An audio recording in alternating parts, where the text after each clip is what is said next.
Yeah, I said it. We are the resistance. We are the revolution. And it is being televised. Much as the media would like us to believe that all is lost, much as the string pullers would adore our despair, alas, it isn't written.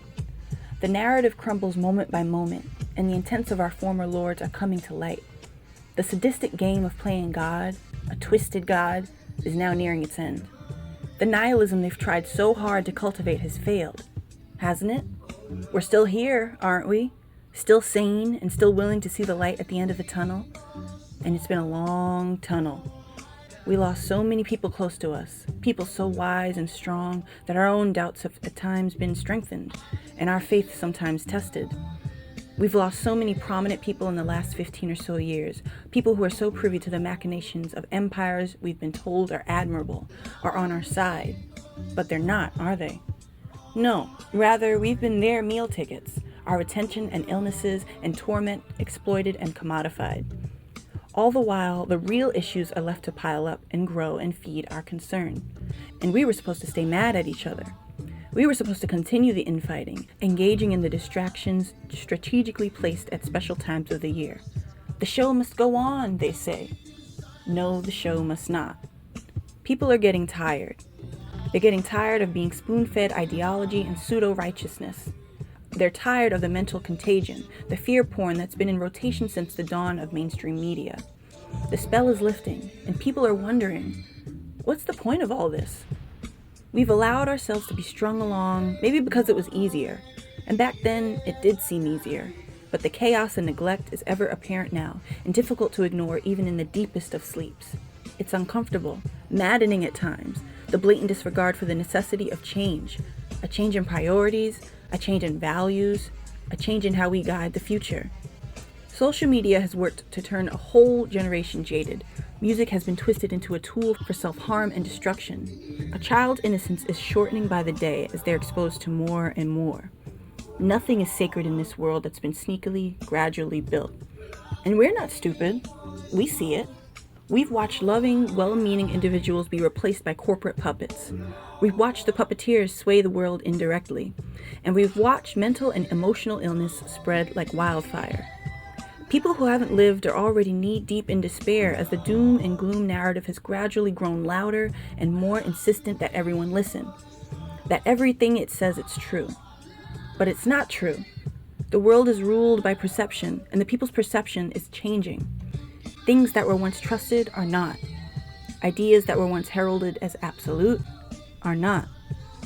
And whom do we have to blame for this shift? Well, it's less a whom and more a what. And that what can best be described as hubris, arrogance, greed. Individuals so sure of their own success and their own power over the human mind have grown fat and complacent at the top, demanding much more than can be ignored or overlooked by the little guy. Now their intentions and sway are all but apparent. How could it not be? And I guess that's the advantage to this little game we play. Any seemingly arbitrary change they attempt to make echoes loudly to those of us at the bottom of the pyramid. They can no longer sneak. The game is clear, and the prize they so desperately seek will not be won. It's why so many news outlets desperately cling to the audience they have left and vehemently attack the growing numbers that oppose or question them.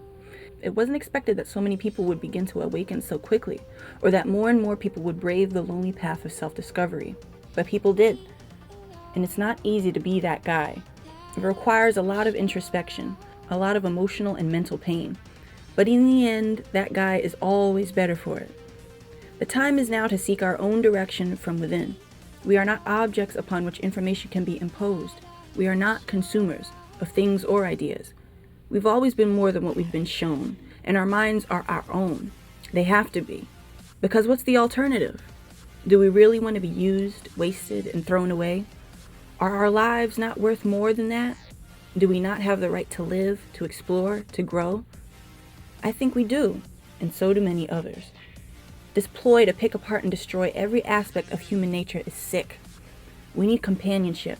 We need connection and spirituality. We need meaning. And for the influential few to imply that we, multifaceted individuals, can subsist on the unreal, it's really insulting. Let's show them just how insulted we are by disengaging. No, the narratives they cook up do not occupy our minds. We persist in peace and insist on a better world. That's what we and the next generations deserve. Children deserve to be children and see the world with bright and wondrous eyes. They deserve to dream and imagine and make those imaginings a reality. They deserve the opportunity, and it's up to us to give it to them. Let's encourage each other by staying strong-minded and strong-willed. Some days are harder than others, and it can be difficult to block out what's playing on every station and every channel. But those are the days we need to be the most committed. I'm doing my best to implement meditation into my everyday routine. And I'll be honest, there are days where I forget to do it. But when I remember, it's much easier to step back and see the bigger picture. Of course, I don't see the whole picture. None of us can. But by working together, we can come up with something even greater than if we work alone. The influential few would prefer we keep to ourselves, stay distracted, stay trapped, stay miserable. But it is not written. It can't be, because the alternative is unacceptable. Do we really want to be seen only for our race, or our gender, or our politics? Do we really want to point fingers and condemn entire groups and fabricate false narratives that take away our abilities to choose? Do we really want to be made less than what we are? I think we all know the answer to that. And that's why we are the revolution. Thank you so much for watching. If you like this, consider giving it a like, subscribe, and check out my other discussion videos. Stay safe, stay curious, and wait! I don't know if you noticed, but I'm kind of an artist.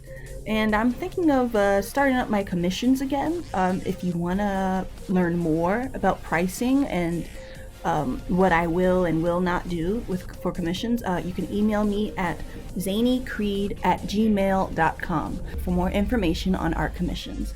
Thank you so much. Stay safe, stay curious, and rise to the occasion. I'll see you next time.